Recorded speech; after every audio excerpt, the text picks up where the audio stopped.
Hello guys, in this video I'm going to show you how to turn on the free frame video mode on the Insta360 Go camera.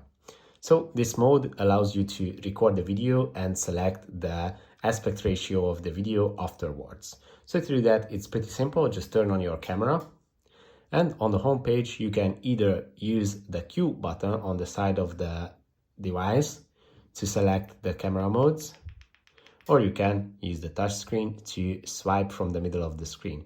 Then go to the video, and next to the video you will find the free frame video option, and with this you can start recording. Here you can set the resolution and the frame rate of your video, and when you start recording it is going to record in free frame, and you can select the aspect ratio in the app afterwards. You can also select the lens mode. You can go from action to narrow, and yeah, basically it's pretty easy. You just tap on the red button and it starts recording. If this video was helpful for you, please consider sending a super thanks donation. Bye bye.